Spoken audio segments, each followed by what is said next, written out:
One spoon disappeared, and took the truth with it. Welcome to Faded Echoes. I am your host, Ombra. Tell me where you're watching from.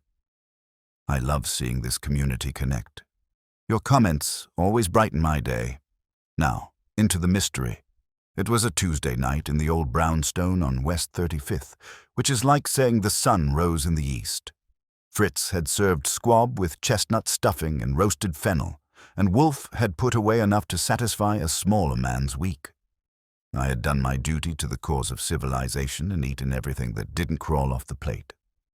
The trouble started with the dessert. Fritz brought in espresso and a small dish of candied orange peel. On the tray, because this is a house that doesn't do anything halfway, there were 4 silver demitasse spoons, laid parallel like they were posing for a formal portrait. I saw them because they were shiny, and a man will look at anything shiny after 3 cups of coffee.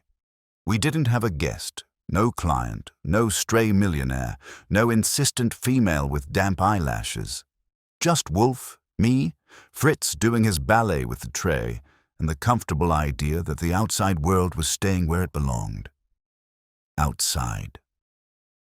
Fritz set the tray on Wolfe's desk, bowed out, and left us to it. Wolfe grunted his thanks, which is his idea of a standing ovation. I took my cup and a spoon. Wolfe took his cup, and because he is a man of habits carved in marble, he reached his thumb and forefinger for the nearest spoon without looking at it.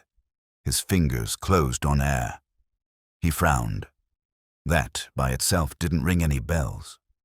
Wolfe frowns the way other men breathe, but he didn't move on.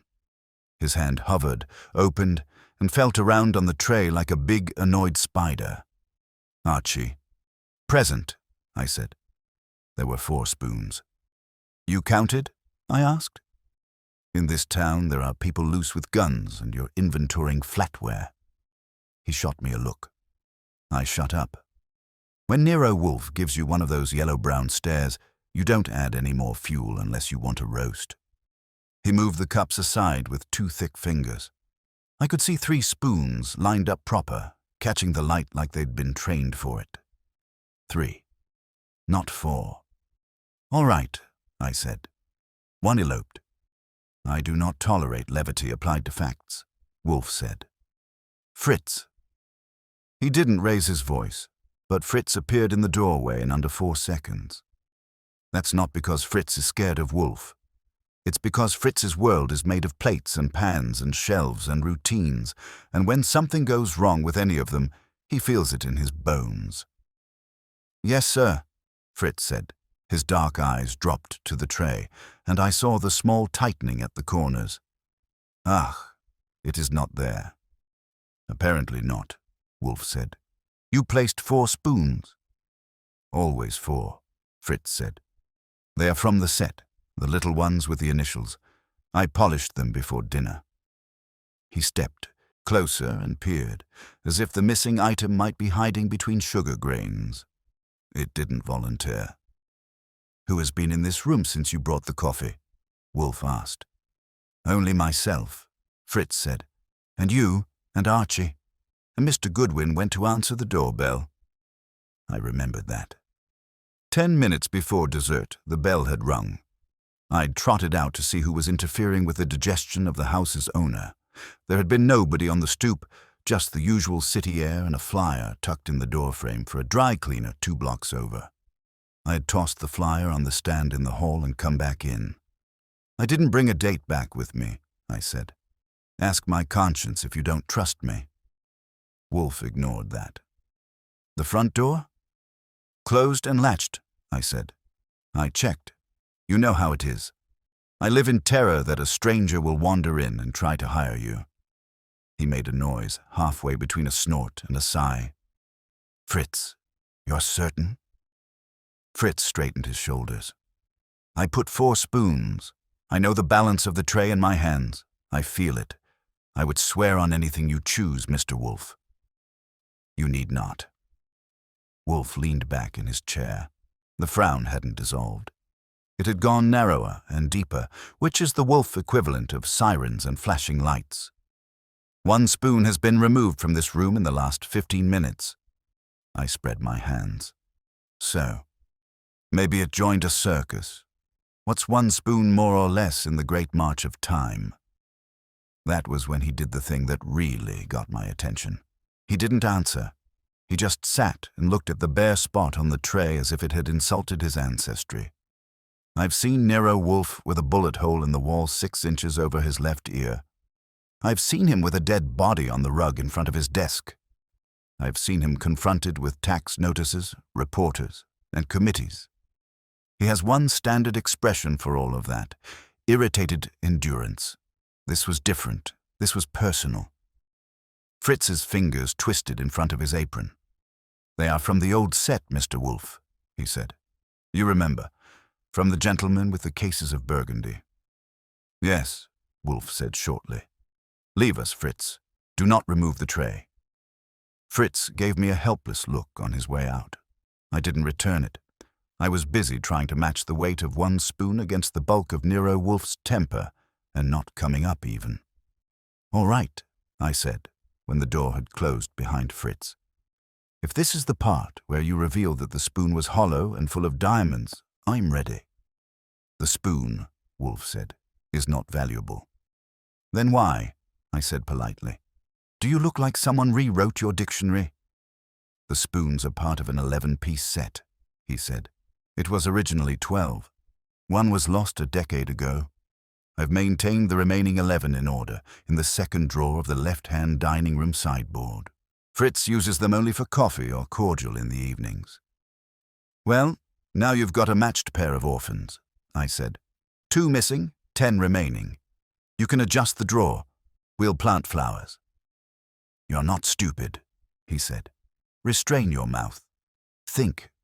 No one in this house is in the habit of pocketing silver. No one else has been here since lunch.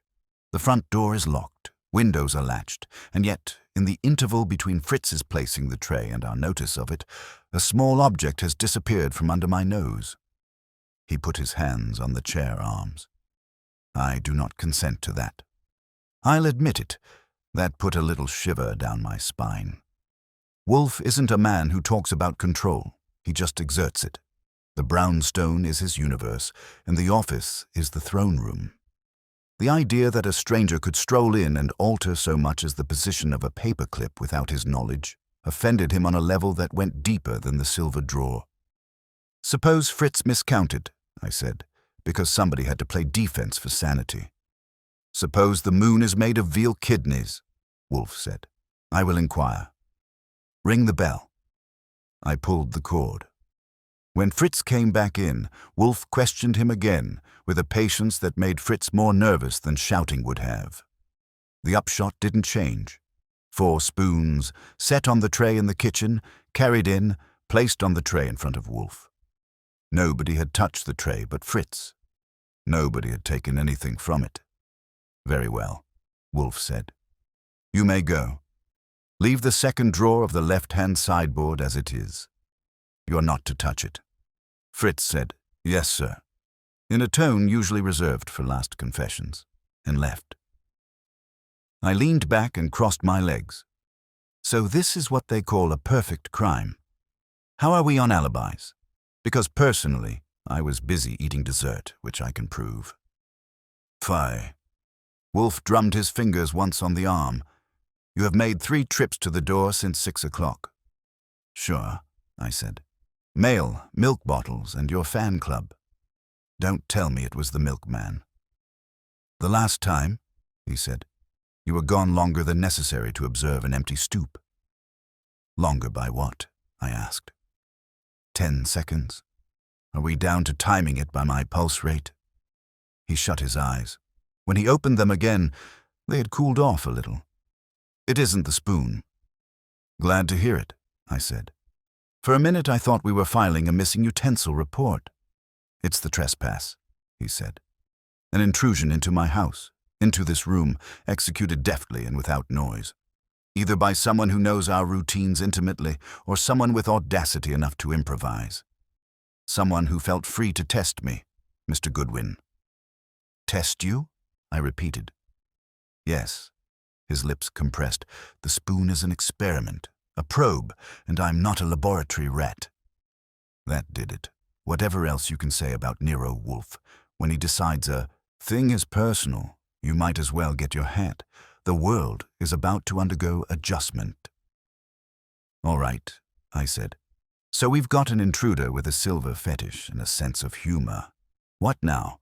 Want me to dust Henry the dry cleaner's flyer for prints? You may spare me your flippancy, he said. We will begin by limiting the possible intruders. We? I said. Who's we? Because I notice you haven't shifted your backside half an inch. Do not be fatuous, Wolfe said. You will do the legwork. I will think. That is the proper arrangement. Before we proceed, bring me the telephone. That was abrupt enough to surprise me. I fetched the phone from its table and set it on his desk. Whom are you charming at this hour? I asked. The commissioner, or do you have a spoon consultant on retainer? He didn't dignify that. He dialed a number from memory with the tip of one finger. After a moment, his voice shifted to the formal mode he uses when dealing with people who are not me. This is Nero Wolfe, he said. You will forgive the hour. I trust you have not eaten. A pause. So late? Regrettable. I had hoped to tempt you. In any case, I would like a word. Tonight, if possible. You will come? Excellent. I shall expect you at 9. He hung up and pushed the phone aside. You might at least tell me whether I should comb my hair, I said. Who's coming to our spoon party? A woman, he said. Her name is Nina Rath. I searched the file cabinet in my head. Should I know her? Does she sing, bake, have money?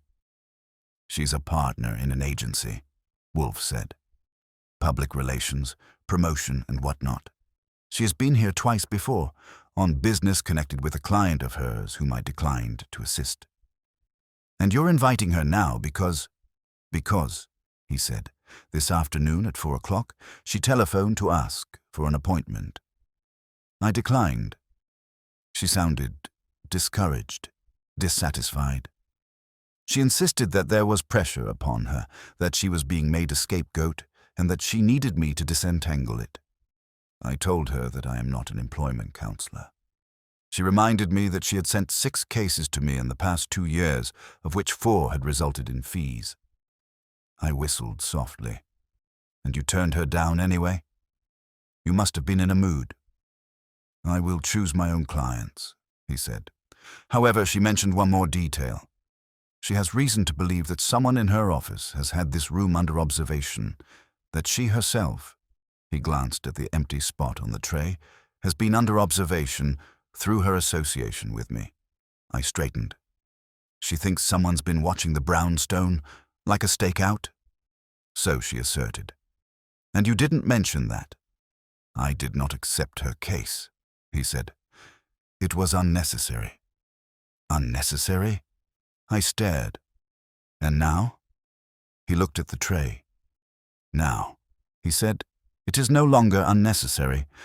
I have reconsidered her proposal. She is being used. I will not be used with her. When she arrives, you will bring her directly here. I looked at the clock. It was 20 minutes past 8. She's due in 40 minutes. That gives me time to sweep the place for hidden cameras and booby-trapped sugar cubes if you want to go all out. You will do nothing of the sort, he said. We will let whoever is observing continue to observe. If they are bold enough to remove a spoon from under my nose, they are bold enough to persist. I want them comfortable, confident, overreaching. He closed his eyes again and folded his hands over his midsection, officially entering the thinking phase. I know the signs. If a bomb had gone off in the stoop just then, he would have told me to handle it and not let dinner get cold. I got up and walked around the office, not because there was anything to see, but because sitting still when Nero Wolfe is planning trouble gives me hives. The familiar layout stared back at me. Wolfe's massive desk, the red leather chair that might as well have roots, The large globe in the corner, the 7-foot bookcases, the safe behind the picture, the yellowed file folders in the cabinets, the closed elevator door that led upstairs to the orchids. Nothing looked different. That was the point. Someone had walked into this room, this carefully arranged, jealously guarded room, put a hand on the tray, and walked out again without leaving a wrinkle in the rug. No squeaks, no shadows, no whiff of perfume or aftershave. Just a gap where a spoon should be in a slowly gathering storm in the brain of Nero Wolfe. The doorbell rang. "Archie," Wolfe said without opening his eyes. "On my way," I told him. I went to the hall, checked the angle from the peephole out of habit, and opened up. The woman on the stoop didn't need an introduction. She fit the voice I'd heard on the phone more than once. Early 30s, dark hair pinned back, raincoat over a suit that had cost serious money, and a face that said she'd learned how to handle men trying to talk over her and hadn't enjoyed the lessons. "Mr. Goodwin?" she asked. "That's right," I said. "Miss Rath?" "Ms.," she corrected automatically, then blinked. "Sorry, habit, yes. Nina Rath." "Come on in, Ms. Rath," I said. "You've picked a good night. We're short one spoon and long on suspicion." She stared at me, puzzled, as I shut the door behind her. "What does that mean?" she asked. "It means," I told her, leading the way toward the office, "that Nero Wolfe has changed his mind about your problem, and when he changes his mind, the rest of us just try to keep up." Nina Rath didn't walk into Wolfe's office so much as she measured her way in, like somebody counting her steps toward a stage where she wasn't sure if she was supposed to perform or confess. Wolfe didn't open his eyes until she had taken exactly 3 steps past the threshold, which was his way of asserting ownership of the space without moving so much as an eyebrow. "Ms. Rath," he said, "be seated." She obeyed with only a hint of hesitation, lowering herself into the red chair facing his desk. That chair has held murderers, millionaires, poets, senators, and the occasional idiot. She didn't look like she belonged to any of those categories, which made the situation more interesting and less convenient. "I apologize for insisting earlier," she began. "You sounded, well, firm on the phone." "I was," Wolfe said. "I have reconsidered." That got her attention. Her shoulders squared, and she glanced at me as if I might hand her a rule book. I didn't. The only rules in that office come directly from Wolfe, and they usually aren't written down. She cleared her throat. Then, "May I explain?" "Succinctly," Wolfe said. "And truthfully. Mr. Goodwin will recall your phrasing." Nina exhaled once, sharply. "All right.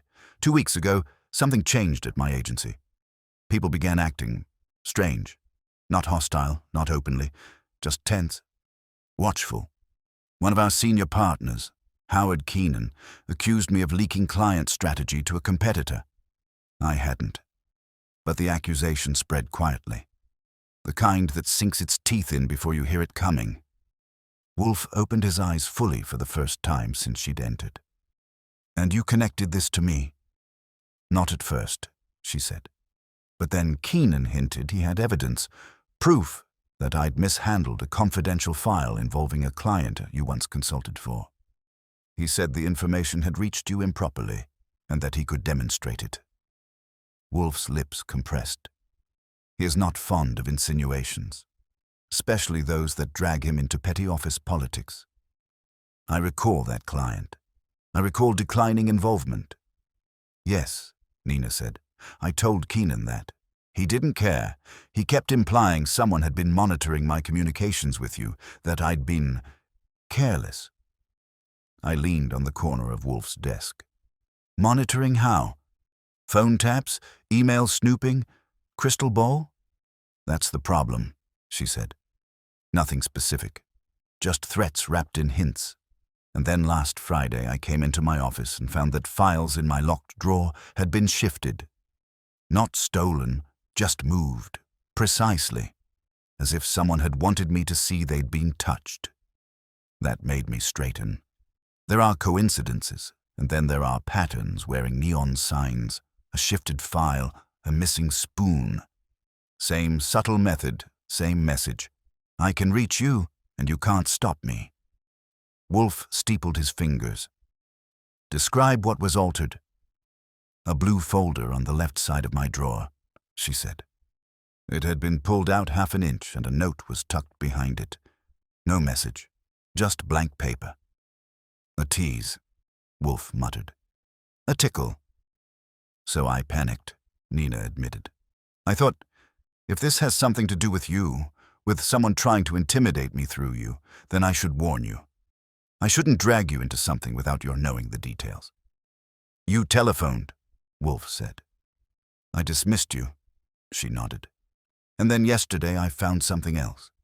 A copy of our client roster for the last quarter had been printed without authorization. My account was used. The timestamp was 3:14 a.m. I wasn't there. No one was. Our server logs show someone logged into my account from my office computer. You reported it, I asked.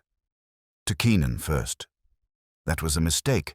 He told me to stop manufacturing hysteria. She swallowed hard. Then he changed the password on my system access without telling me. I only found out when I tried to log in this morning. It was a tidy little trap someone was building under her feet. Sounds like they're lining you up to take a fall, I said. Happens. Cowards like using other people's reputations as airbags. She pressed her palms together. Mr. Wolfe, I didn't come here to beg. I came because I don't know who's doing this or why, but it's deliberate, and it's timed, and it's getting closer. Wolfe studied her for several seconds, silent. He wasn't looking at her face. He was weighing her words, testing them like a chef probing dough. Tell me, he said finally, why you believe your circumstances relate to this room. Nina blinked. I don't understand. Wolfe indicated the tray with 3 spoons. Observe. She leaned forward, puzzled, and her brow furrowed. There should be 4? Yes, Wolfe said. One has been removed within the last hour, discreetly, without my consent or knowledge. Her eyes widened. You think someone who's been watching me has been watching you? No, Wolfe said. Someone who is using you has decided to use me as well, or test me. He paused. This probe of yours, these subtle disturbances, are exact in tone. The same hand made them. Nina's voice thinned. My God. I moved to the window and checked the street, not because I expected our spoon napper to be juggling silverware under the street lamp, but because sometimes it helps to look. All I saw was wet pavement and a taxi turning the corner. Ms. Rath, Wolfe said, you will give Mr. Goodwin the names of all individuals in your office who have both access to your workspace and motive to undermine you. That's half the staff, she whispered. Public relations isn't a gentle business. Nevertheless, Wolfe said, we start there, Mr. Goodwin. I'm listening. You will visit her office tomorrow morning, speak with her colleagues, discreetly, gather impressions. Understood, I said. And tonight? He closed his eyes again. Tonight we wait. The thief of the spoon wanted a reaction. We will deny them. 1. But the air told me something else entirely. The reaction had already started. And whoever had been poking Nina Rath's life had just poked the wrong bear. Nina didn't say anything for a moment. She sat very still in the red chair, her hands clasped tight enough to turn her knuckles pale. Wolfe wasn't looking at her anymore. He'd shut his eyes again, which didn't mean he was ignoring her. It meant she'd been moved from unknown variable to active element, and he was arranging the pieces around her. I moved a step closer to her chair. Relax, I said. You're not on trial. Not unless you stole the spoon yourself. Her head jerked toward me, startled. Then she managed a half-breath of a laugh. Thin, but human. I didn't even touch the tray. Exactly, I said. But someone did. Someone who wants you rattled and Wolfe curious. She ran a hand through her hair. This changes things. I thought it was just office sabotage, some petty campaign to push me out. But this is different. It is, Wolfe said without opening his eyes. It suggests someone who understands the psychology of intrusion, not violence, not overt threat. Subtle displacement, a demonstration of access. And nerve, I added. Takes guts to walk into Wolfe's office and steal a spoon. People with lesser survival instincts have died for smaller insults. Wolfe grunted. Spare my melodrama. It's only melodrama if it's not true, I said. And you're planning something. I know the signs. He didn't deny it, which was confirmation. Nina straightened. Mr. Wolfe, if someone really entered your office, if they can get in here, what do? We do nothing precipitous, Wolfe said. Our intruder is bold, yes, but boldness is often a veneer. People who play games like this prefer the illusion of control. They want to unsettle you, not expose themselves. She leaned forward. So they'll do it again? Yes, Wolfe said. They must. They have chosen a method that demands repetition. A single provocation is meaningless unless followed by another. You, he pointed a finger toward her without looking, will be their primary target. Mr. Goodwin and I are ancillary. That didn't cheer her up much. Wolfe shifted slightly, which for him is the equivalent of a parade. It meant he was addressing the next move. Ms. Rath, he said, you will go home.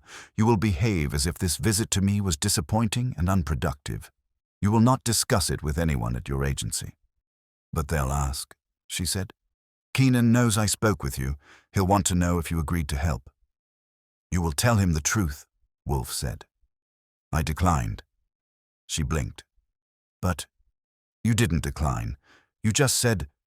I said, Wolfe interrupted, that I reconsidered. That does not concern your colleagues. I stepped in. Look, Ms. Rath. What Wolfe wants is for whoever's pushing your buttons to think you're still alone on the battlefield.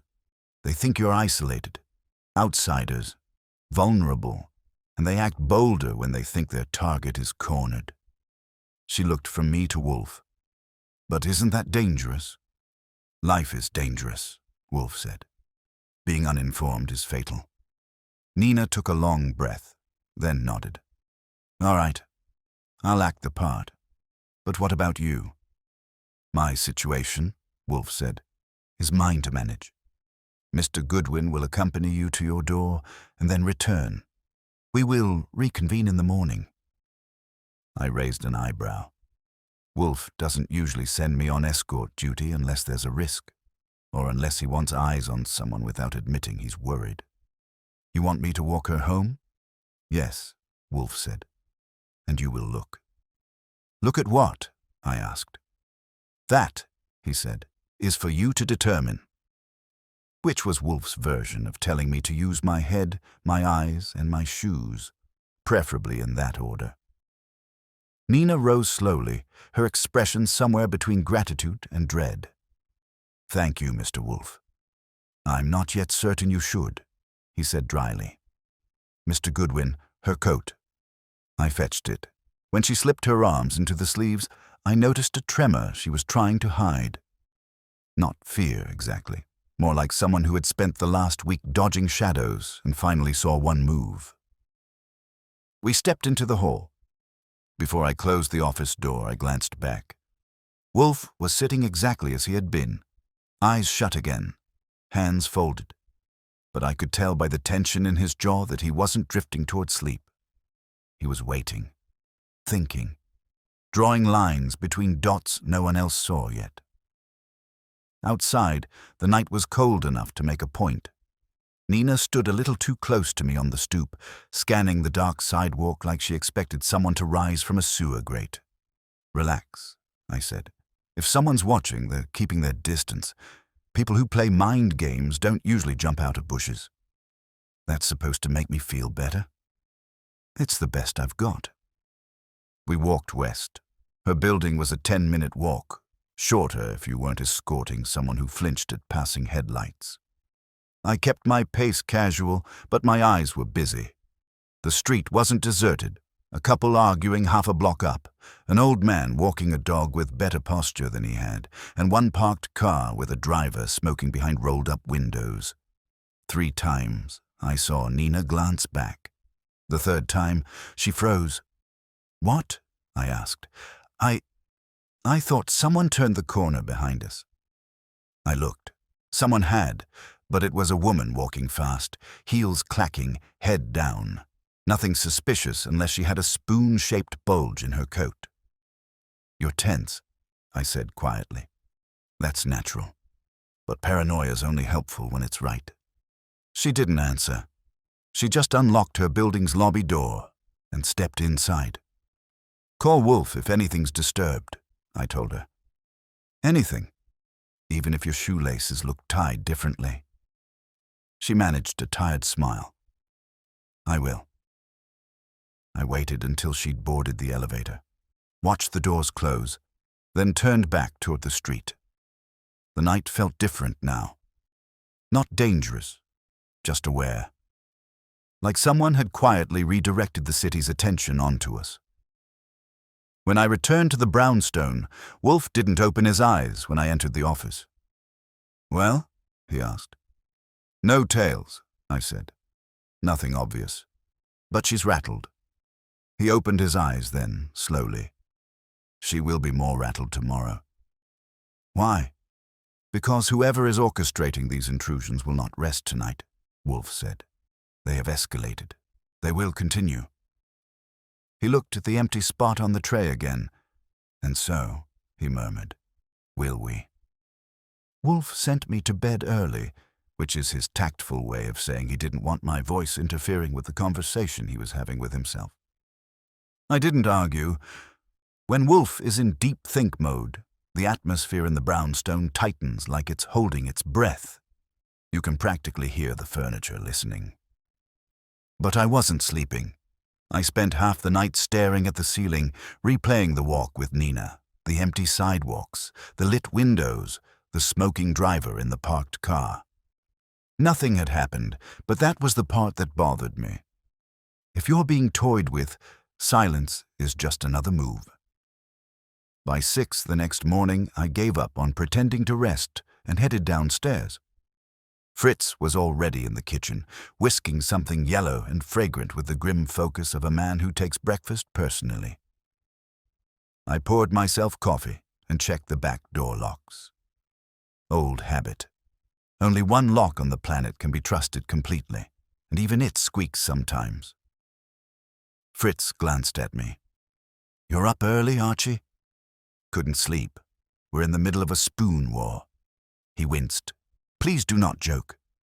Mr. Wolfe is already unsettled." There's a short list of things that worry Fritz Brenner, and Wolfe being unsettled ranks right under famine. "He's thinking," I said. "That's what unsettled looks like on him." Fritz shook his head and returned to the whisk. I left him to his culinary meditations and headed to the office. Wolfe wasn't there. That meant he was upstairs with the orchids, which in turn meant he was either avoiding conversation or cultivating it, depending on how you read the habits of a 280-pound detective who believed the world existed to interrupt his reading. I took advantage of the privacy to check the room. The tray with the 3 spoons was still on his desk, exactly where he'd left it. I examined the rug, the windows, the angles. It was a ridiculous exercise. Any intruder subtle enough to steal silver under Wolfe's nose wouldn't leave breadcrumbs. But I did it anyway. Nothing had changed. At 9 sharp, I heard the elevator descend. Wolfe stepped out, looking as unrumpled as the law of physics allows. "Breakfast?" I asked. "Yes." "Bring it in here." That alone was unusual. Wolfe eats breakfast in the dining room unless the sky is falling or a client is rising. I fetched Fritz's handiwork, a plate of soft scrambled eggs with tarragon and toast almost too perfect to touch, and set it on Wolfe's desk. He didn't thank me, which was normal. "What time is Ms. Rath expecting us?" he asked. "She's not," I said.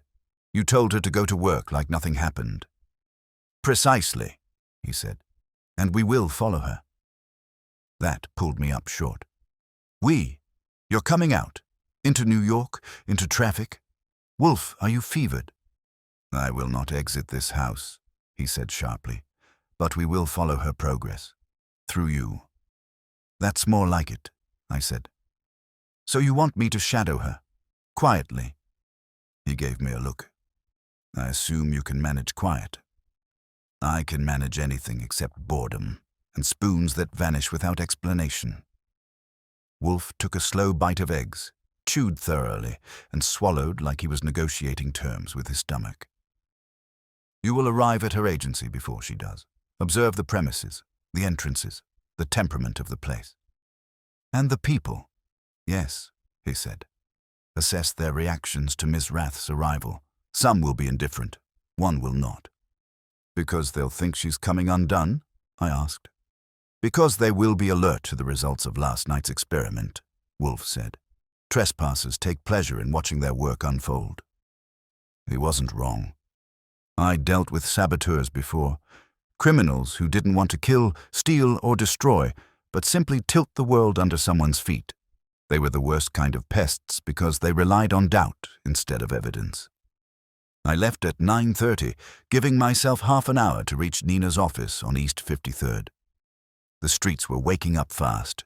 Delivery trucks, taxis, pedestrians with enough coffee in their veins to qualify as biohazards. Her agency was housed in one of those glass-fronted buildings that try too hard to look modern and end up looking fragile. I strolled in like a man browsing for advertising services and took stock. A receptionist with a smile sharp enough to slice bread. Open-plan desks with expensive monitors. People pretending to type while keeping each other in their peripheral vision. Tension in the air. Not loud, not theatrical.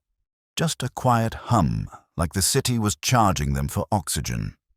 At 9:52, Nina walked in. That was when the hum shifted. 3 people glanced up too fast. One man in a tailored jacket straightened papers that didn't need straightening. A woman whispered something to another woman, then stopped when she saw me watching. They weren't surprised she'd come to work. They were surprised she'd come back unbroken. Nina didn't see any of it. She kept her eyes forward and her stride even, but her shoulders were rigid. She headed straight toward a corridor lined with glass-walled offices. Then someone stepped out of an office directly in her path. Tall, late 40s, winter gray hair combed like it had been ironed, eyes too calm. Howard Keenan, if I had to bet.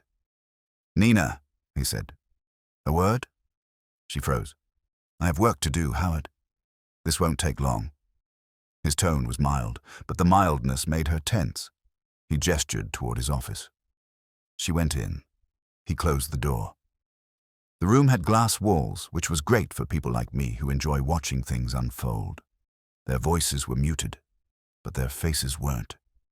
Keenan spoke first, cool, deliberate, measured. Nina replied, tight, defensive. He said something that made her stiffen. She fired back. He leaned closer, too close. She stepped back. Whatever he was telling her, I didn't need subtitles. It wasn't friendly. Then he placed something on the desk between them, a folder.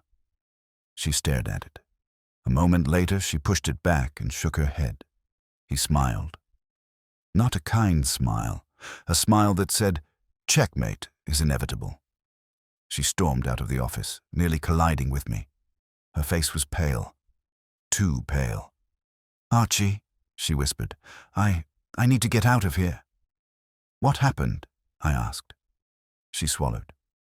He showed me a printout. A file. Something he claims I accessed last night. "You didn't," I said. "No, but it's real. Dated. Logged. Stamped with my ID." She looked at me wildly. "Someone's fabricating evidence. High-level system access. Audit trail edits? This is beyond just sabotage." "Yeah," I said softly. "This is framing." She clenched her fists. "And Howard says he's taking it to the board." That was when I felt it. The shift Wolfe had predicted. Someone in that office was watching her unravel, and they were proud of their handiwork. But pride makes you sloppy.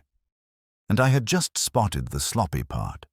A man at a nearby desk was watching us too intently. Not curious, invested, waiting, measuring Nina's reaction like a man timing an experiment. He saw me noticing him. He looked away too fast. I smiled. Wolfe was going to enjoy this. Nina didn't wait for my analysis. She grabbed my arm, lightly but with the desperate precision of someone grabbing the railing on a sinking ship, and pulled me toward the elevators. I let her. The office eyes trailed after us, some with pity, some with predatory interest, and one set, the one belonging to the man who had stared too long, trying to look bored. We stepped into the elevator, doors closing us off from the hum outside. Nina pressed the button for the lobby with enough force to bruise it. "Take a breath," I said. "You're going to hyperventilate, and then I'll have to explain to Wolfe why I let you collapse in a confined metal box. He won't approve." She shook her head. "Archie, you didn't see his face." Her voice was thin, pinched with pressure. "Howard wasn't warning me. He was savoring it. He kept saying things like, 'I'm afraid you've crossed a line, and these patterns are consistent,' as if he were reciting a eulogy. On the bright side," I said, "he didn't commit actual murder. Just character assassination." The elevator stopped. The doors slid open. We stepped into the marble-tiled lobby, and Nina practically sprinted to the revolving doors.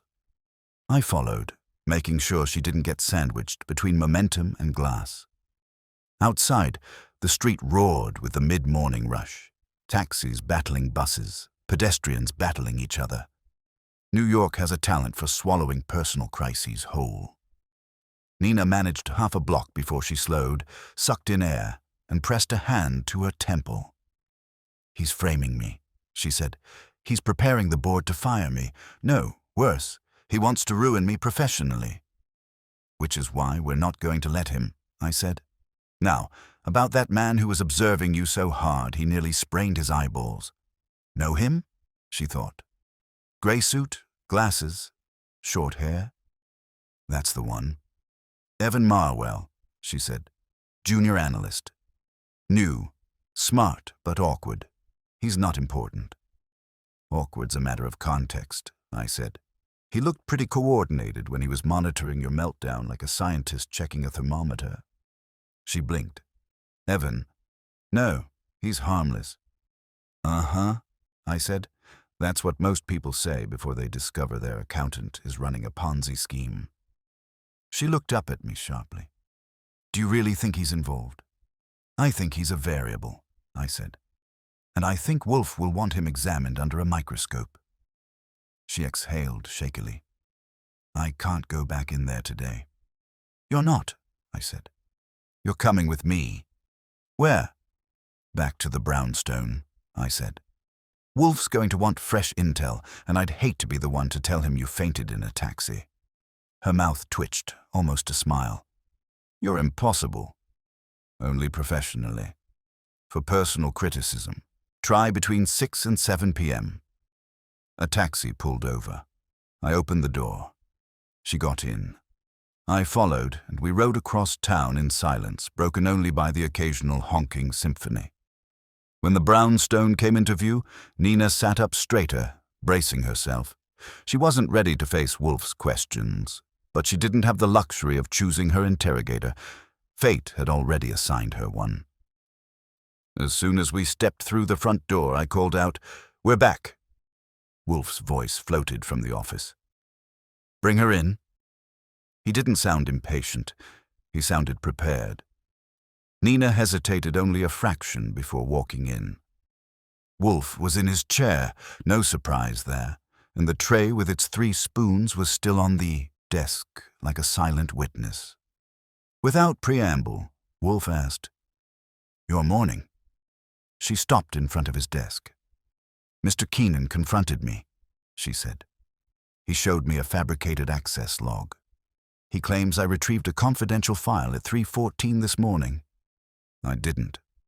But the log looked genuine, Wolfe nodded once, slow as a glacier shifting. And the reactions of others? Archie Goodwin, field correspondent, stepped up. 3 co-workers were watching her like they had bets riding on her blood pressure. One in particular, Evan Marwell, couldn't take his eyes off her. Wolfe's gaze sharpened. "Describe him." I did. Wolfe listened without blinking. Then Nina added, "Evan's harmless, socially anxious, brilliant, but passive." Wolfe snorted. "Phew. Passivity is often camouflage. People who observe without speaking tend to be cataloging advantages." "He's new," Nina insisted. "He barely knows anyone." "Which makes him ideal," Wolfe replied. "He is unentangled, invisible, overlooked." He turned slightly toward me. "You will find him." "Now?" "Yes, before lunch." Nina tensed. "Archie, please be gentle. Evan isn't built for confrontation." Wolfe's eyebrow rose. "Mr. Goodwin does not employ undue force unless provoked. He will inquire, discreetly." I nodded. "I'll handle him like a raw egg. A suspicious raw egg." Wolfe continued, "Ms. Rath, remain here. Fritz will provide lunch. You are not to leave this house until I permit it." She opened her mouth to protest, then closed it again. She was learning. Quick study. As I headed toward the door, Wolfe added, "Mr. Goodwin." I paused. "Observe everything. Any detail, any tremor, any hesitation. The intruder who took the spoon may not be Mr. Marwell, but he knows the intruder." I grinned. "I'll bring back something useful?" "You had better," Wolfe said. "I detest being toyed with." That made 2 of us. I stepped out into the bright late morning, heading back toward East 53rd. Shadowing Evan Marwell wasn't exactly headline work, but I had a feeling the harmless analyst was about to reveal whether he was a pawn, a messenger, or something else entirely. And somewhere out there, someone had a spoon, and they were waiting for Wolfe to make his next move. Well, surprise, we were making one now. I reached Nina's building in under 15 minutes, thanks to a taxi driver who drove like he was negotiating with gravity instead of asphalt. Evan Marwell was my target of the hour, and I planned to approach him with all the subtlety Wolfe demanded, or at least as much subtlety as a man my size can manage in an office full of jumpy PR professionals. Inside, the receptionist gave me the kind of smile she likely reserved for potential clients or visiting dignitaries. She did not, judging by her eyes, consider me either. "Back so soon?" she asked, tilting her head. "The coffee was terrible," I said. "Also, I left without picking up something important." "Oh?" she asked, suspicious but polite. "Yes," I said, leaning in slightly. "Evan Marwell." Her composure cracked just enough to give me what I needed. A tiny flicker of surprise. She pointed down the hall. "3rd row of desks, 2nd on the left." Perfect. I headed that way, giving her a half salute. She didn't return it. Evan Marwell looked exactly as I remembered, mid-20s, pale, thin, with the posture of someone who had spent his entire life trying not to take up too much space. He was typing furiously until he noticed me. Then he froze, hands hovering uselessly in midair. "Mr. Marwell," I said. "Yes," he whispered, as if saying anything louder might shatter him. "I'm Archie Goodwin," I said. "Private investigator. You might remember seeing me earlier." His eyes darted around the room like he expected someone to rescue him. No cavalry arrived. "Yes," he said again. I thought you were with Nina." "I am," I said, "which is why I'm here. We need a word." His throat bobbed. "About what?" "About the way you watched her this morning," I said, keeping my tone level but firm. It wasn't casual. "You were measuring her reaction. Why?" His face drained of color. I wasn't, I didn't." "Relax," I said. "You're not under arrest. I'm just trying to understand what's going on." He swallowed again. I didn't mean anything. Everyone knows something's happening and I didn't want to get involved. Too late, I said. You already are. He flinched. But I haven't done anything. That's exactly why I need to talk to you, I said. You're new, you don't have alliances yet, and that makes you the closest thing this office has to neutral territory. But someone in this place is pulling strings. Someone's framing Nina Rath. And you saw something, maybe without realizing it. His eyes widened and a tremor ran through him. No, I didn't see anything. Evan, I said quietly, leaning down so only he could hear. Someone broke into Nero Wolfe's office. They took something from under his nose. Something small, something meant as a message, and I saw you watching Nina as if you knew a second message was on its way. He froze. Not shocked, not confused. Frozen. That was when his gaze flicked, not accidentally, to the far corner of the room. A tiny movement, but enough. That corner housed a short row of glass-walled offices, the last of which was empty except for a desk covered in neat stacks of papers and a locked cabinet. Evan, I said gently, who works in that office? He hesitated. Panic knotted in his throat. That's Ms. Carraway's office. She's head of digital systems. She's on vacation. Convenient timing, I said. She's been gone a week. No one's allowed in her office except the partners. And you? I asked. Me? He blinked rapidly. Why would I? No, I don't have access. I swear. You didn't answer my question, I said. Who was in her office this morning? His lips parted, but no sound came out. Someone went in, I said. Someone you saw, someone you don't want to talk about. He looked like he might faint or bolt. I put a steadying hand on his arm. Evan, listen carefully. If I walk out that door without getting the truth from you, the people doing this to Nina, they're going to find someone else to blame next. Someone young, someone without allies, someone whose hands shake when he's scared. His breath hitched. Please, I didn't do anything. Then help me. For a long moment his eyes stayed locked on mine. Then something cracked. Not courage, but the exhaustion of holding too much fear alone. He leaned in. It wasn't Ms. Carraway's office. Whose then? He flicked his gaze toward a door halfway down the hall. One with a nameplate. Keenan. My eyebrows went up. Howard's office. Evan gave the tiniest nod. This morning, before anyone got in. I saw him go in. He was carrying a stack of folders and a USB stick. What kind of USB stick? Black. No label. I think it was encrypted. He uses them for confidential transfers. Did he see you watching? Evan nodded. He told me to mind my own work, and then he shut the door. That was enough. More than enough. I squeezed his shoulder. You did good. Now, go back to typing before someone wonders why your heart rate is visible from space. He nodded, trembling, and turned to his screen. I didn't head for the exit yet. I made a casual loop through the office, taking in details Wolfe would want. The locked side drawers in Keenan's office, the quiet hush of two well-behaved employees, the faint tension crackling like static each time Nina's name was whispered. Then I stepped outside and flagged a cab. As we sped toward West 35th, I pieced the situation together. Keenan wasn't just framing Nina.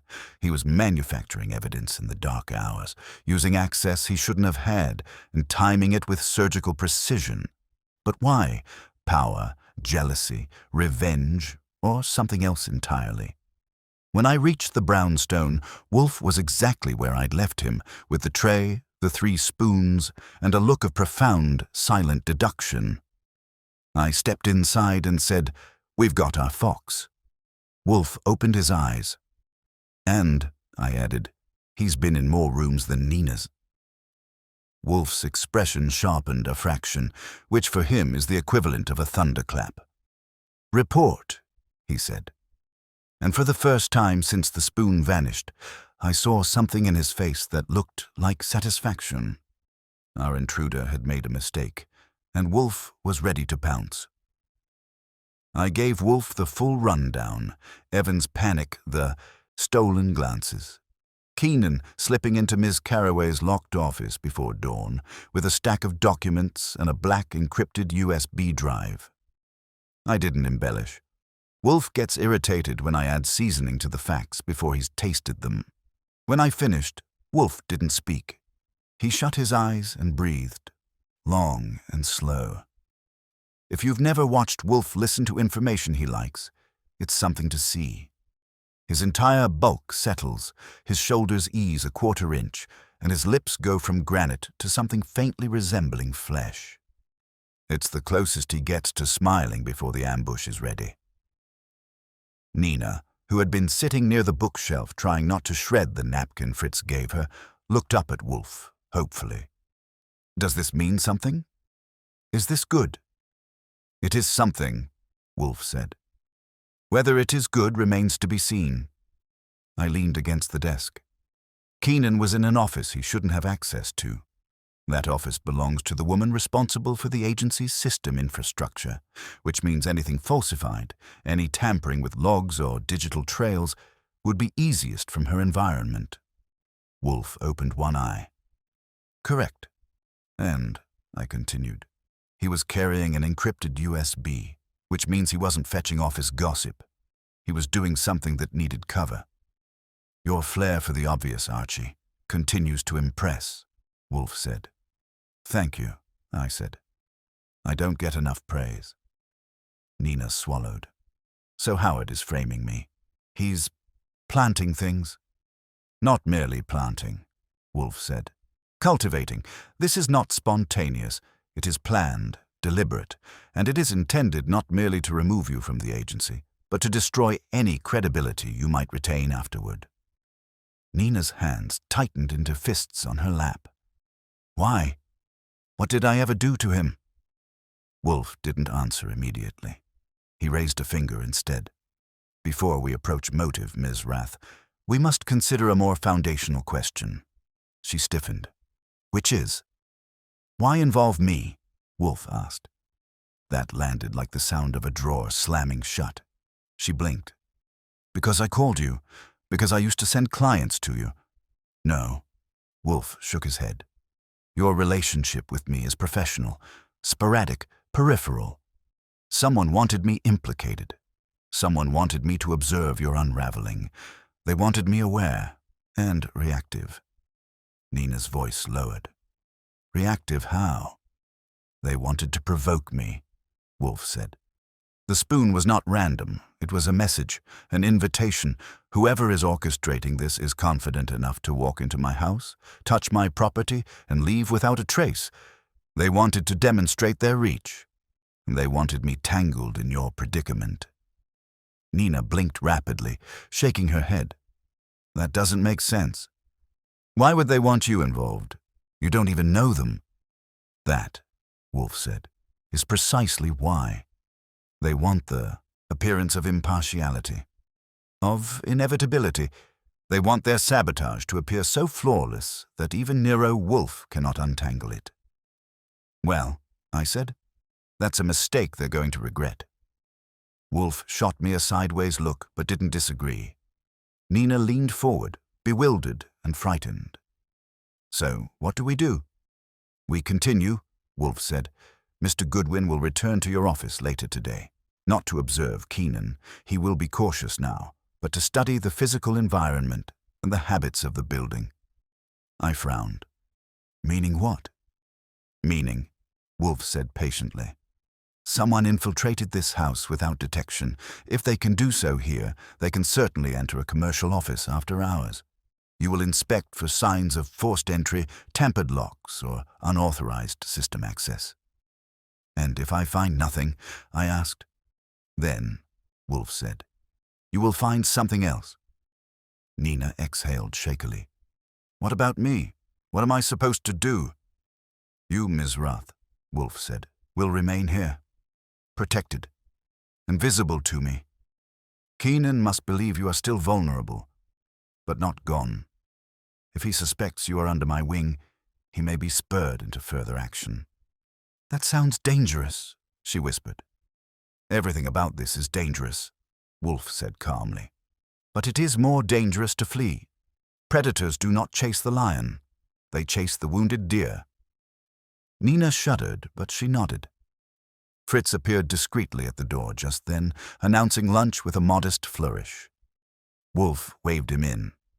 Nina needed food, whether she could eat it or not, and Wolfe needed fuel for whatever storm he was assembling in his mind. While they ate, Wolfe with slow certainty, Nina with tiny, distracted bites, I phoned Saul Panzer. He picked up on the second ring. "Goodwin." "Are you bored?" I asked. "No," Saul said, "but I can make time." "That's what I like about you," I said. "You're flexible. Listen, we've got a situation with a PR firm, a forged digital trail, and a suspect who really appreciates early morning office visits. I need eyes, the kind that don't blink." "Where?" Saul asked. I gave him the address. "I'll be there in 30, he said, then hung up. Saul never wastes syllables. When I returned to the dining room, Nina was sitting straighter, the presence of food doing for her what emotional support could not. Wolfe dabbed his mouth with his napkin. "Archie," he said, "when Mr. Panzer arrives, send him in. Ms. Rath will brief him." "Understood." Nina looked between us. "Saul Panzer. The Saul Panzer, the one you call when things get serious?" "Yes," Wolfe said simply. That seemed to sink in. Her fear didn't disappear, but it reorganized itself into something steadier. Determination, maybe. I escorted her back to the office and left her there while I checked the front door. A moment later, the bell rang. Saul, punctual as a metronome. He stepped inside, quiet as always, hat angled low, eyes taking in the entire house in a single sweep. "Trouble?" he asked me. "Plenty," I said. "And it's wearing a suit." "Then it's not new," Saul said dryly. "Lead on." I guided him to the office. Wolfe barely inclined his head. That's how you know Wolfe respects someone, by the degree to which he avoids wasting movements. "Ms. Rath," Wolfe said, "Mr. Panzer will be your shadow until further notice." Saul nodded once. "I'm at your service." Nina looked up at him like someone seeing sunlight after a long tunnel. "Thank you." "Don't thank me yet," Saul said. Wolfe interlaced his fingers. "Archie, you and Mr. Panzer will coordinate. Ms. Rath's agency is the battlefield. Keenan is the current aggressor, but the mastermind, the intruder, remains unidentified." "And when we find them?" I asked. Wolfe's eyes sharpened. "Then," he said, "I will reclaim my spoon." Which, in Wolfe speak, meant someone was heading for a very uncomfortable end of the line. Saul didn't linger. As soon as Wolfe finished issuing orders, he gave Nina a reassuring nod that could have steadied a bridge during an earthquake, then turned to me. "Let's go," he said. When Saul Panzer says, "let's go," it isn't a suggestion, and it isn't impatience. It's a simple acknowledgement that the pieces on the board have started to move and we'd better keep pace. I grabbed my coat and followed him out to the sidewalk, where the late afternoon sun was making a half-hearted attempt to warm the city. We took a cab downtown, Saul silent beside me, staring out the window as if the glass were a screen displaying data only he could decode. I filled him in on details Wolfe hadn't elaborated on. Evan's panic, Keenan's Dawnfield trip, the mysterious office intrusions. Saul didn't interrupt. When I finished, he nodded once. "Something's wrong," he said. "That's the whole case in a nutshell." "No," he corrected. "Something's wrong in the pattern. It's too clean." "Explain." "Framing someone isn't hard," he said, "but doing it without a single flaw, planting digital evidence in a way no analyst can detect. Breaking into the brownstone without alerting you or Fritz? That's rare. Too rare. You're saying Keenan's not smart enough. I'm saying, Saul said, he's not subtle enough. Then somebody else is pulling strings, I said. He nodded. And Keenan might not even realize he's a pawn. That possibility didn't surprise me. Keenan struck me as the type who thinks he's the king but actually sits 3 squares away from checkmate. Traffic slowed near 53rd. Saul tapped the partition. We'll walk the rest. We got out and approached the agency building. Inside, the lobby was buzzing in an orderly, forced manner. People moved crisply, spoke quietly, smiled tightly. It was an environment built on presentation and pretending, 2 things you never trust around a crime. Saul surveyed the place with a slow sweep of his eyes. Then he muttered, "Bad energy. You can sense that?" "Everyone can," he said. "Most ignore it." We went up to the 8th floor, where the agency held court. The receptionist stiffened when she saw me. When she saw Saul trailing behind, she tightened another notch.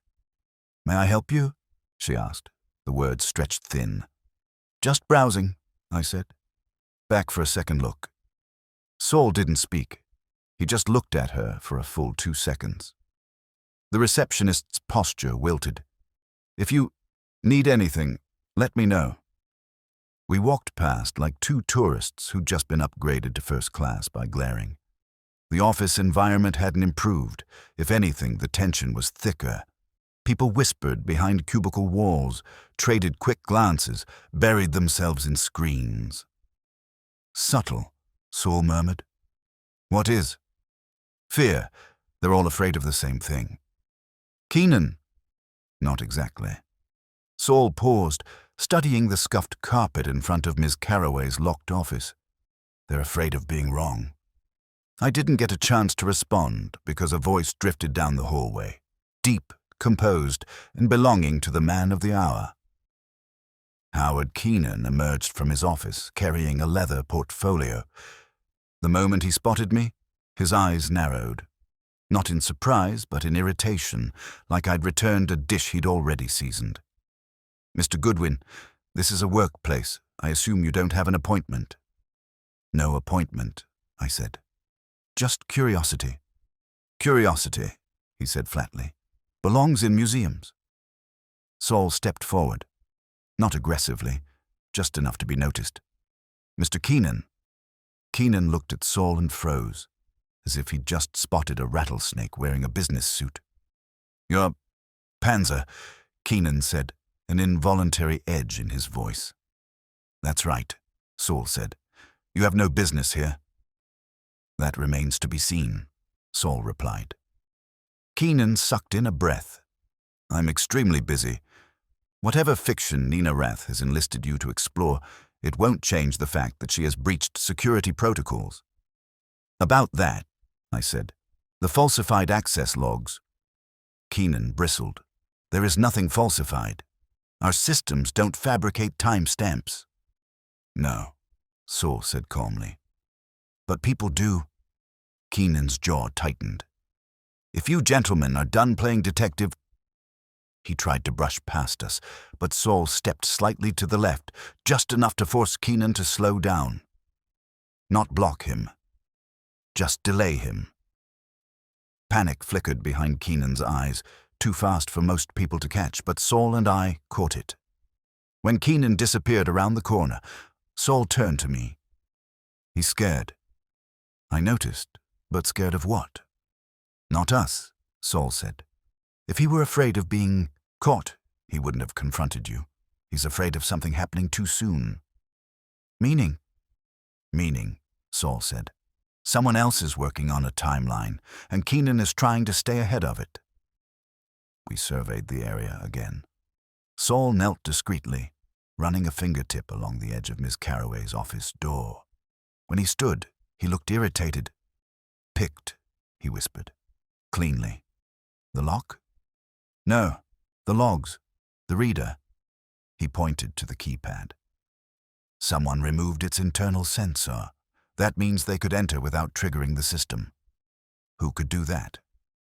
A professional, Saul said. Not Keenan, not Evan, not anyone in this office. So, somebody else came in. Before dawn, Saul said, while security was down for server maintenance. A perfect window. And Keenan just happened to walk in afterward. Saul nodded once, meaning someone set the stage for him. Who? That's Wolfe's job, Saul said. But ours is simpler. He stepped back and surveyed the office. Whoever broke in here last night broke into the brownstone first. The sentence hit the air like a dropped brick. Same intruder, same method, same precision. And that meant the connection between Nina's sabotage and Wolfe's spoon thief wasn't a coincidence. It was a single, deliberate chain of events orchestrated by someone skilled, patient, and bold enough to treat Nero Wolfe like an optional obstacle. We needed to get back. Wolfe didn't tolerate being underestimated, and he especially didn't tolerate being included in someone else's game. Let's move, I said. Saul nodded, already walking. On the ride back to the brownstone, I felt the knot tightening. The spoon theft wasn't a prank. Nina's framing wasn't office politics. Keenan wasn't masterminding anything. He was a scared man being pushed around the board, which meant someone else had the real motive, and they were almost ready to strike. When we stepped inside, Wolfe was waiting, not reading, not thinking, waiting. Report, he said. Saul answered first. Wolfe, he said, we've got a ghost. Wolfe didn't blink. Then it is time, he said quietly. We make them corporeal. Wolfe didn't ask for details a second time. He simply pointed at the two chairs facing his desk, one for me, one for Saul, and waited until we were seated. Nina sat rigidly near the bookshelves, her fingers twisted together so tightly they looked like one clenched knot. Proceed, Wolfe said. Saul gave the essentials first. Someone bypassed the security reader on Ms. Carraway's office, not just picked the lock, neutralized the electronic log. Cleanly. No scratches. No tampering visible without knowing exactly where to look. That level of skill, Wolfe said, requires training. Correct, Saul replied. Professional grade. I picked up. And not Keenan. He's bluff, bluster, and ego. He's involved, but he's not the architect. Nina looked up, alarmed. But he's framing me. He showed me fake evidence. Yes, Wolfe said, and that is precisely the problem. That evidence was too perfect. Keenan lacks the subtlety. So who? Nina whispered. Wolfe's gaze shifted to Saul, who had that faint, quiet intensity that meant he'd already seen something neither of us had. There's more, Saul said. The pattern of the break-in, it matches the signature of whoever entered this house. Nina stiffened. The spoon? Yes, Saul said. Same kind of invisibility, same timing, same preference for symbolic gestures before decisive moves. Wolfe leaned back, letting his stomach settle into its natural dominion over his lap. So our intruder observes both this house and Ms. Rath's agency. They move freely in both places. They are adept with locks and systems, and they have an interest in provoking me directly. And in destroying Nina, I added. Indeed, Wolfe said. Saul folded his hands. Wolfe. The security window at Rath and Keenan aligns with something else. Their network does routine server maintenance between 3 and 4 a.m., minimal staff. Logs suspended while backups run. The intruder picked that exact window. That suggests access to internal schedules, Wolfe said. More than that, Saul continued. The kind of foreknowledge that comes from someone who's been inside for weeks. Studying, mapping patterns, identifying vulnerabilities. Nina swallowed. But that could be anyone on the systems team, or someone pretending to be on it. I felt a little spark then. One of those moments when pieces you didn't know were pieces suddenly fit together. "Wolfe," I said, "there's something I didn't consider until now. Ms. Carraway, the head of digital systems, has been on vacation for a week, but her office is locked, her desk is untouched, and her access should be inaccessible." "And yet," Wolfe said, "Keenan entered." "Right," I said, "but more than that. Everyone in that office knew she was away, yet they acted like her absence was normal." Nina frowned. "It is normal. She travels often." "How often?" I asked. "And for how long? And has anyone spoken to her since she left?" Nina hesitated. I don't know, but she emails." "Does she?" Saul asked quietly. That shut the room up for a solid 3 seconds. Wolfe's lips pressed together. "Ms. Rath, when was the last time you saw Ms. Carraway in person?" 8 days ago, Nina said. "She said she was taking personal leave. She didn't specify where." "Has she corresponded directly with you since then?" Wolfe asked. "No," Nina said. "I never interact with her directly. It's always forwarded through her assistant or system notifications." Wolfe let out a low, irritated sound. "Archie, call her. Ms. Carraway?" "Yes," Wolfe said. "Get her number from Ms. Rath." Nina retrieved her phone, scrolled, and handed me the number. I dialed. It rang twice before a recorded, automated voice answered, "This number is no longer in service." I hung up, the hair on the back of my neck rising. "Disconnected." Nina stared at me. "That can't be right. She's a senior partner." Saul spoke quietly. "Either she changed her number and didn't tell her staff, or someone else has been answering her email." Wolfe drummed his fingers once, a rare sign that he was annoyed enough to move his hands unnecessarily. "Archie, when did Ms. Carraway last unlock her own office?" "According to Evan," I said, "she locked it herself before leaving. No one has entered since." "Except," Wolfe corrected, "someone has." "Right," I said, "but not Keenan. He entered after someone neutralized the lock." Saul lifted his chin. The intruder needed privacy inside that room. Not to retrieve something. There was nothing to retrieve. To plant things. "Or," Wolfe said softly, "to impersonate her." Nina gasped. "You think Ms. Carraway is involved?" "No," Wolfe said. "I think she may be absent. In some manner that benefits our intruder." A cold silence settled over the office. Nina clutched the arm of her chair. "You're saying she might not be missing. She might be gone." Saul nodded once. "Which opens a very different field." Wolfe closed his eyes for a moment, weighing thoughts. When they opened again, they were sharper. "Archie," he said, "you will return to the agency, not to the main office. Find Ms. Carraway's assistant. Question her. Determine the last confirmed sighting." "Understood," I said. "And Saul," Wolfe continued, "begin investigating Ms. Carraway's home, her movements, and her communications. Quietly. No police yet." Nina looked stricken. "Why not the police?" "Because," Wolfe said, "we do not yet know which crime has been committed. Only that someone has practiced trespass, deceit, impersonation, and sabotage with exceptional finesse." I stood. "Wolfe, there's something else. Whoever broke into the brownstone didn't take anything valuable. Not money, not files. A spoon. Why?" Wolfe inhaled deeply. "Because it was a message. A signature.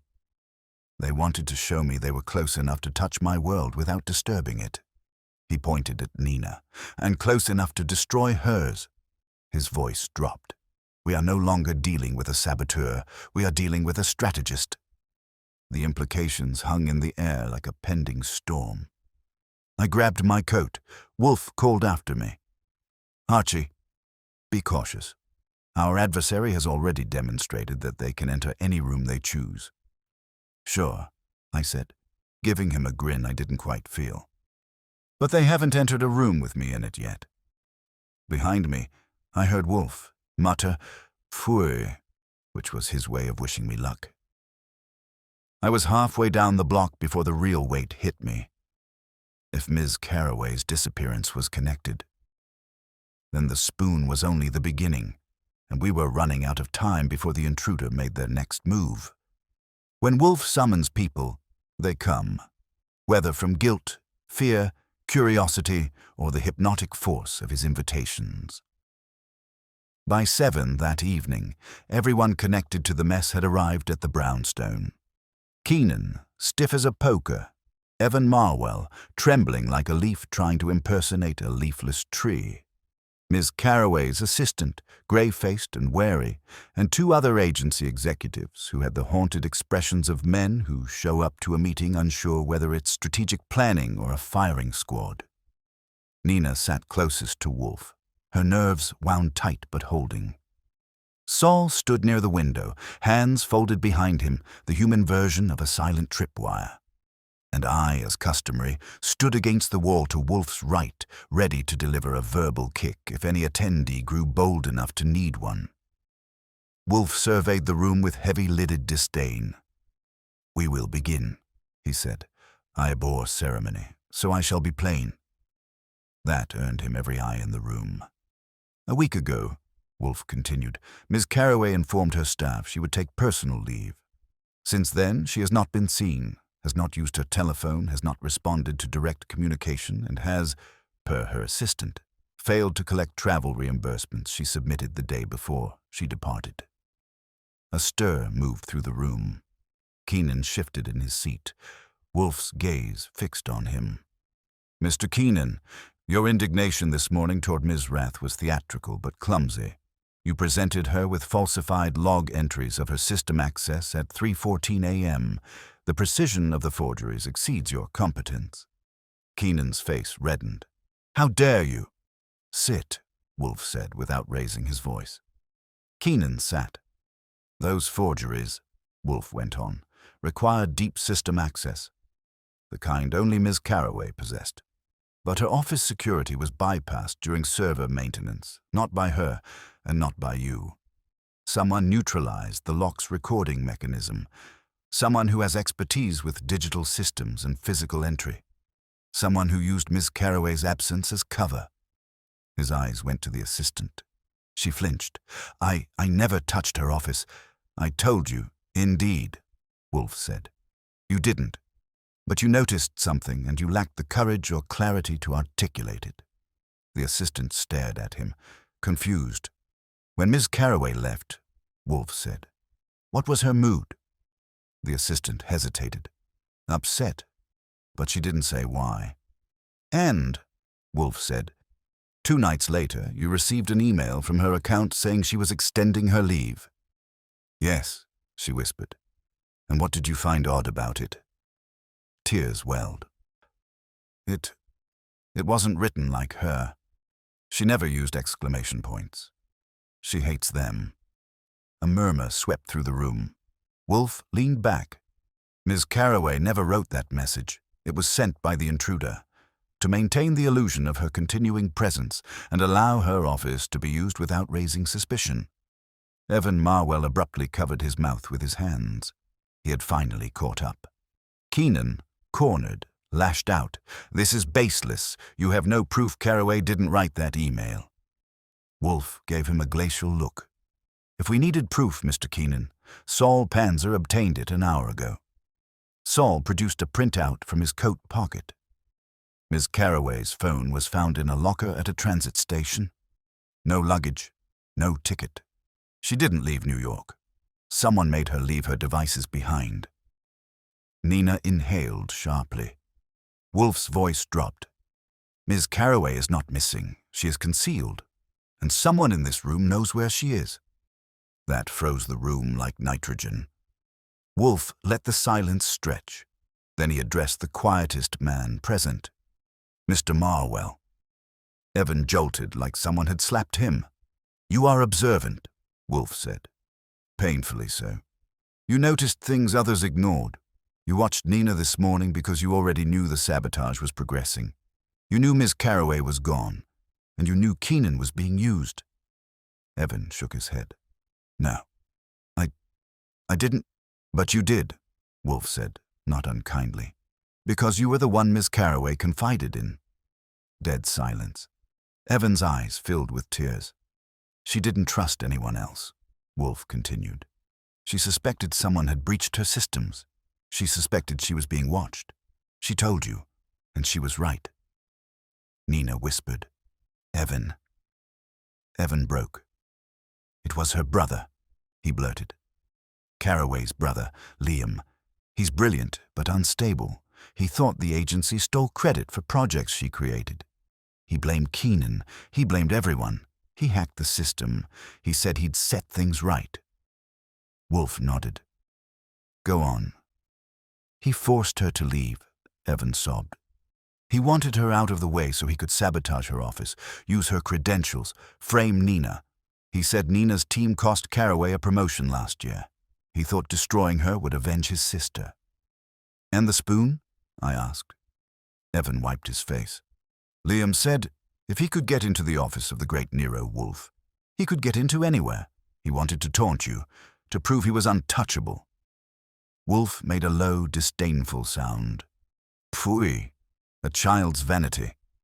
Saul asked, where is he? Evan's shoulders slumped. Miss Carroway rented a short-term apartment months ago, her boat hole. Liam took her there. She isn't hurt. He wouldn't hurt her. But he won't let her leave until his work is done. Wolfe nodded once to Saul. Saul left without a word. Keenan, drained of color, whispered, I didn't know. I swear I didn't know. No, Wolfe said. You were merely a convenient fool.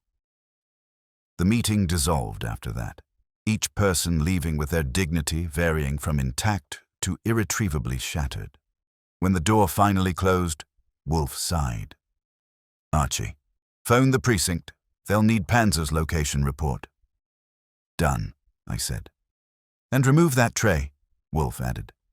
The empty space irritates me. I lifted the tray. Want me to replace the spoon? No, Wolfe said. I want the original back. It wasn't a threat. It was a promise.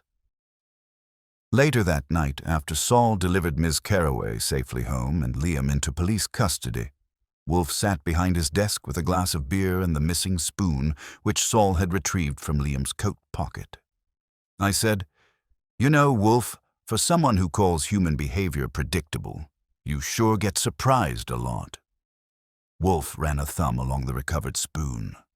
The surprises come not from human nature, Archie, but from human folly. There is no defense against someone who believes their grievance justifies chaos. He set the spoon in the tray. Balance restored. Still, he added, the case demonstrates one eternal truth. I leaned on the desk. Which is? That nothing, Wolfe said, is more dangerous than a mind that overestimates its own cleverness. He took a sip of beer. And nothing, he added with a faint curl of satisfaction, more gratifying than correcting it. I grinned. Case closed? For now, he said. And that was that. Dinner was on the table. The brownstone settled back into its sacred quiet, and the great Nero Wolfe had reclaimed his spoon and his dignity from a man foolish enough to test him. Some people never learn, but they never try twice. Try twice. Try twice. Try twice. Try twice. Try twice. Try twice. Try twice. Try twice. Try